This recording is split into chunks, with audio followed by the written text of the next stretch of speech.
அன்புக்குரியவர்களே, ஆண்டவரை ஆராதிக்கும் போது நம்முடைய உள்ளமெல்லாம் பொங்க அவர் ஆற்றலையும் அருளையும் தருகிறார்.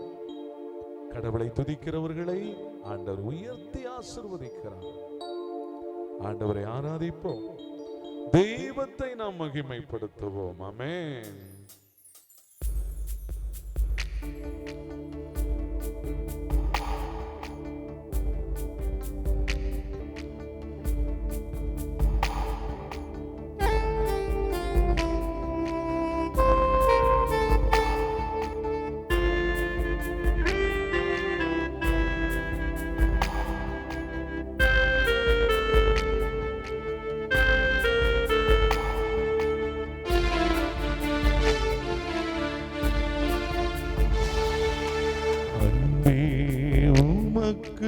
ஆராதனை, அழகே உமக்கு ஆராதனை, அன்பே உமக்கு ஆராதனை, அழகே உமக்கு ஆராதனை, கர்த்தாவே உமக்கே ஆராதனை, கல்வாரி நாதா ஆராதனை, கர்த்தாவே உமக்கே ஆராதனை, கல்வாரி நாதா ஆராதனை, ஆராதனை ஆராதனை, எங்க ராசாவே ஆராதனை, ஆராதனை ஆராதனை, எங்க ஜீவனே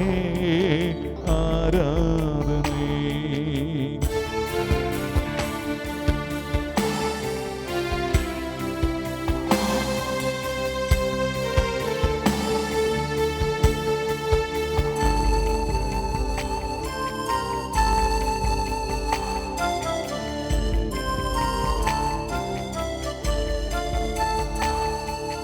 பாவியாய் நான் இருந்தேன், பாசம் வைத்தேன், பல கோடி நன்றி நன்றி ஐயா.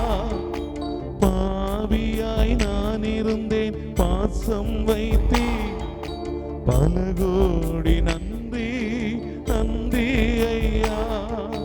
கண்ணீரில் இருந்தேன், கருணை வைத்தேன், கணக்கில்லா நன்றி நன்றி ஐயா. கண்ணீரில் இருந்தேன், கருணை வைத்தேன், கணக்கில்லா நன்றி நன்றி ஐயா. நன்றி ஐயா, நன்றி ஐயா, நன்றி ஐயா ஏசையா. நன்றி ஐயா, நன்றி ஐயா, நன்றி ஐயா ஏசையா. அன்பே உமக்கு ஆராதனை, அழகே உமக்கு ஆராதனை.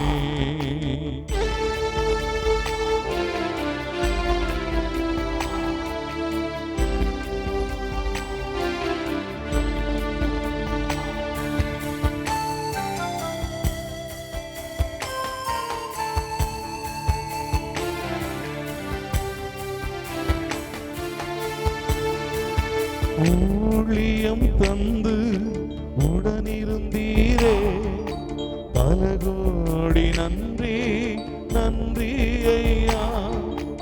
ஊழியம் தந்து உடனிருந்தீரே, பல கோடி நன்றி நன்றி ஐயா. என் பலவீன நேரத்தில் காத்து கொண்டீ, கணக்கில்லா நன்றி நன்றி ஐயா. என் பலவீன நேரத்தில் காத்து கொண்டீ, கணக்கில்லா நன்றி நன்றி ஐயா. ஆராதனை ஆராதனை ஆராதனை ஆராதனை ஆராதனை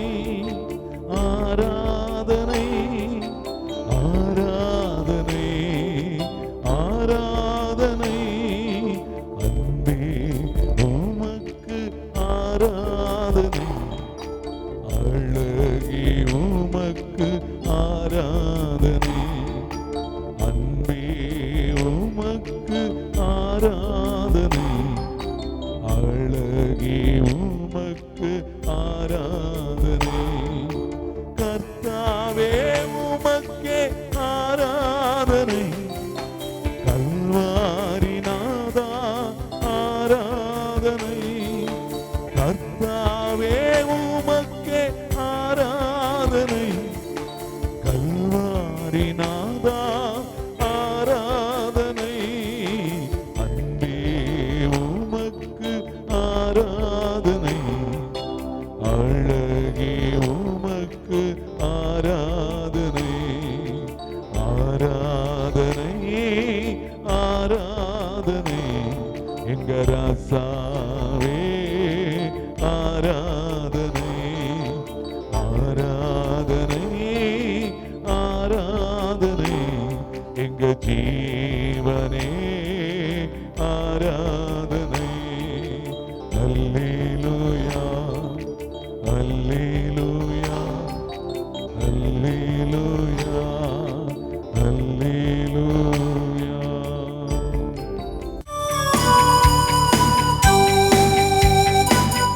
அன்பிற்குரிய இறை மக்களே, இந்த நாளில் உங்களை சந்திப்பதில் பெருமகிழ்ச்சி கொள்கிறேன். அன்பார்ந்தவர்களே, இன்று திரு அவையானது அன்னை மரியாள் திருச்சபையின் தாய் என்று நம்மை அழைக்கும்படியாக கற்பிக்கிறது. அன்னை மரியாளுக்கு பல பட்டங்கள் இருக்கிறது. அன்னை மரியாள் கடவுளின் தாய், ஜனவரி 1ஆம் தேதியே கடவுளின் தாய் என்று கொண்டாடுகிறோம். அன்னை மரியாளை அமலவுற்பவி என்று கொண்டாடுகிறோம். அன்னை மரியா விண்ணக மன்னக அரசி என்று கொண்டாடுகிறோம். என்று அன்னை மரியாள் திரு அவையின் தாய் என்று கொண்டாடுகிறோம். இது எந்த நாளில் வருகிறது என்பது ரொம்ப முக்கியங்க. இன்னைக்கு பரிசுத்தாவி விழாவின் மறுநாள். நேற்று பெந்தகோஸ்து பெருவிழாவை கொண்டாடினோம். இன்றைக்கு அன்னை மரியாள் திருச்சபையின் தாய் என்று கொண்டாடுகிறோம். நேற்று கொண்டாடப்பட்ட அந்த விழாவில் திருச்சபை பிறந்த நாள். நேற்று தான் திருச்சபை பிறந்த நாள் என்று நாம் நம்புகிறோம். காரணம், தூய ஆவியின் வல்லமை இறங்கிய பிறகுதான் அந்த சீடர்கள் செயல்பட தொடங்குகிறார்கள். ஆதலால் நேற்று பெந்தகோஸ்தே பெருவிழா திருச்சபையின் தொடக்க நாள், பிறப்பின் நாள். அந்த பிறப்பின் நாள் அன்னை மரியாளுடைய தலைமையிலே அங்கு நடைபெற்றது. அன்னை மரியாள் அவர்களோடு இருந்து ஜெபிக்கின்ற பொழுது அங்கே அவர்கள் திருச்சபையை பெற்றெடுக்கும் ஒரு நாளாக, தோற்றுவிப்பின் நாளாக நிகழ்வுற்றது. ஆதலால் தான் திருச்சபை நமக்கு அன்னை மரியாள் திருச்சபையின் தாய் என்று அழைக்கிறது. என்றைக்கு ஆண்டவர் இயேசு கல்வாரி மலையிலே அவர் யோவானை பார்த்து இதோ உன் தாய் என்றும், அன்னை மரியாளை பார்த்து இதோ உன் மகன் என்றும் சொன்னாரோ, அது முதல் இந்த திருச்சபைக்கு அன்னையாக அன்னை மரியாள் நம்முடைய அன்னையாக விளங்குகிறார். ஆனால் இயேசுனுடைய மரணம், அதன் பிறகு அவருடைய உயிர்ப்பு, விண்ணேற்பு, அதன் பிறகு பெந்தகோஸ்து விழா, இதுவரை அன்னை மரியாள் தான் இயேசுடைய சீடர்களின் மையமாக அந்த மாடி அறையில் இருந்தது. அன்னை மரியாளுடைய அரவணைப்பிலே ஆதி சீடர்கள் அந்த நாட்களை கடந்து வந்தார்கள். அந்த நாட்கள் மிகவும் பயங்கரமான நாட்கள். அந்த இயேசு கல்வாரி பலியாகிய அந்த முதல் உயிர்க்கும் வரை 3 நாட்களும் ஒரு கனத்த நாட்கள். தன்னுடைய மகனை பலி கொடுத்தது மட்டுமல்லாமல் தன்னுடைய சீடர்களையும் அன்னை மரியாள் அரவணைத்து காத்த நாட்கள். அதே போன்று இந்த பெந்தகோஸ்து பெருவிழா வரை அன்னை மரியாள் அவர்களை அரவணைக்கும் அன்னையாக, அவர்களை பாதுகாக்கும் அன்னையாக, அவர்களோடு உறவாடும் அன்னையாக அங்கே திகழ்கின்றார். ஆதலால் தான் பெந்தகோஸ்து விழாவிலே திருச்சபை தோன்றியதால் அன்னை மரியாள் திருச்சபையின் அன்னையாக நமக்கு கொடுக்கப்படுகிறார். ஆதலால் நாம் கலங்குகின்ற பொழுதும், நாம் துன்புறுகின்ற பொழுதும், என்ன செய்வது என்று குழப்பத்தில் இருக்கின்ற பொழுதும் அன்னை மரியாள், இந்த திருச்சபையின் அன்னை, நம்முடைய அன்னையாக இருந்து நம்மை ஆசீர்வதிக்கிறார், நம்மை வழி நடத்துகிறார் என்ற நம்பிக்கையோடு தொடர்ந்து ஜெபிப்போம். அன்னை மரியாளின் ஆசீரும் அருளும் உடனிருப்பும் உங்களையும் உங்கள் குடும்பங்களையும் வழி நடத்துவதாக. ஆமேன், ஆமேன். Praise the Lord. என் அன்புக்குரியவர்களே, God bless you. நல்லா இருப்பீங்க. ஆண்டவர் உங்களை ஆசீர்வதிப்பார். இந்த நாளிலும் கூட 2 சாமுவேல் 7 முதல் வசனம், ஆண்டவர் தாமே உன் வீட்டை கட்டப்போவதாக அவர் உனக்கு அறிவிக்கிறார். பிரியமானவர்களே, ஆண்டவர் உங்களுக்கு, உங்க குடும்பத்துக்கு பெரிய காரியங்களை செய்வார்.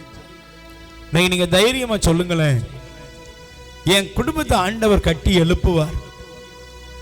ஆண்டவர் தாவீதை பார்த்து சொன்னாரு, ஆண்டவர் தாமே உன் வீட்டை கட்டப்போவதாக அவர் உனக்கு அறிவிக்கிறார்.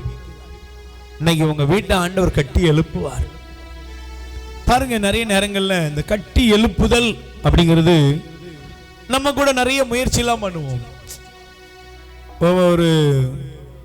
ஒரு சகோதரர் தன்னுடைய மகளுக்காக ஆஸ்தி, செல்வம், நகை எல்லாம் சேர்த்து வைத்தார். அவர் சொன்னாரு, என் பிள்ளையை பாருங்க, என் பிள்ளைக்கு இவ்வளவு பவுன் போடுவேன், என் பிள்ளைக்காக நான் எல்லாம் சேர்த்து வச்சிருக்கேன். ஆனா திடீர்னு ஒரு நாள் காலேஜ் போன பொண்ணு வேறொரு பையனோடு வந்து அந்த குடும்பத்தில் நிக்கிறா. அப்படியே இடிச்சு போனாரு. காலில் விழுந்து அழுகிறார். அந்த மகா சொன்னா, நீ எனக்கு வேண்டாம், இவன் தான் வேணும். இதை போல நிறைய குடும்பங்கள்ல நடக்குது. நிறைய நேரங்களில் வாழ்க்கையில நாம எதெல்லாமோ கற்பனை பண்ணி போறோம். ஆனா ஆண்டவர் கட்டி எழுப்பாவிட்டால் அந்த வாழ்க்கை ஆசீர்வாதமா அமையாது. பிரதர், நீங்க உங்க வீட்டை ஆண்டவர் கட்டி எழுப்பணும். நீங்க சொல்லுங்க, ஒருவேளை நான் உடைக்கப்பட்ட நிலைமையில் இருக்கேன், தகர்க்கப்பட்ட நிலையில் இருக்கிறேன், என் குடும்பத்துக்காக, என் பிள்ளைகளுக்காக, என் பெற்றோருக்காக, என் உறவுகளுக்காக நான் எவ்வளவோ முயற்சி பண்றேன். அதெல்லாம் உங்க முயற்சி. ஆனா கடவுள்கிட்ட நீங்க ஒப்பு கொடுங்க. நீங்க என்னதான் பண்ணாலும் தெய்வத்தால் மட்டுமே எல்லாம் ஆகும். என்று உன் குடும்பத்தை ஆண்டவர்கிட்ட ஒப்பு கொடு.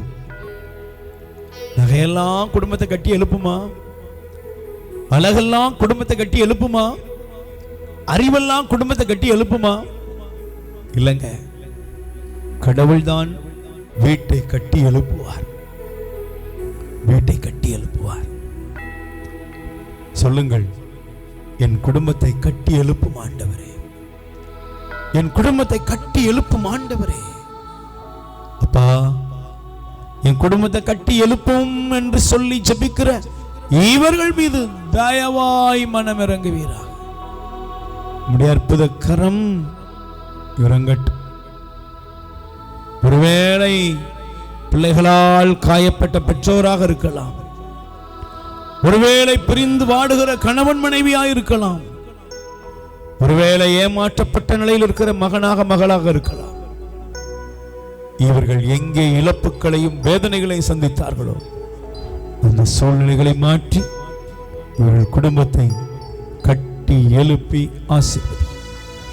இயேசுவின் நாமத்தில் பிதாவே, ஆமென். என் அன்புக்குரியவர்களே, 2 சாமுவேல் 7:11, ஆண்டவர் தாமே உன் வீட்டை கட்டப்போவதாக அவர் உனக்கு அறிவிக்கிறார். உங்கள் இல்லத்தை ஆண்டவர் கட்டி எழுப்பி ஆசீர்வதிப்பார். God bless you. மரியே வாழ்க.